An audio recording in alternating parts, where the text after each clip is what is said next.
யாராவது உங்களை மதிக்காம பேசுறாங்களா? அவங்க கிட்ட கெஞ்சாதீங்க. இந்த 7 விஷயங்களை செஞ்சு பாருங்க. முதலாவது, உங்க ஆற்றலை, எனர்ஜியை திரும்ப எடுத்துக்கோங்க.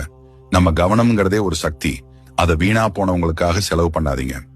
2வது, அமைதியா இருங்க, எதுவும் சொல்லாதீங்க. சண்டை போடுறதை விட அமைதியா இருக்கிறது தான் பெரிய சக்தி. நீங்க இல்லைங்கிறது அவங்களுக்கு அப்பதான் புரியும். 3வது, உங்க மன அமைதியை பத்திரமா பாதுகாத்துக்கோங்க. மத்தவங்க டென்ஷனா இருக்கிறது உங்க தலையெழுத்து இல்ல. உங்க மனசை ஒரு கோட்டை மாதிரி பாதுகாத்துக்கோங்க. 4வது, வெற்றியை நோக்கி அமைதியா முன்னேறுங்க. வெற்றியே உங்களோட சிறந்த பழிவாங்கல். நீங்க முன்னேறத பார்த்து அவங்க வெட்கப்படட்டும். 5வது, உங்க எல்லைகளை தெளிவா போடுங்க.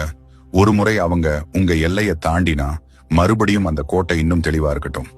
6வது, உங்களை நீங்களே விளக்க வேண்டிய அவசியம் இல்லை. உங்க மதிப்பை நிரூபிக்க நீங்க யாருக்கும் கடமைப்பட்டவங்க இல்ல.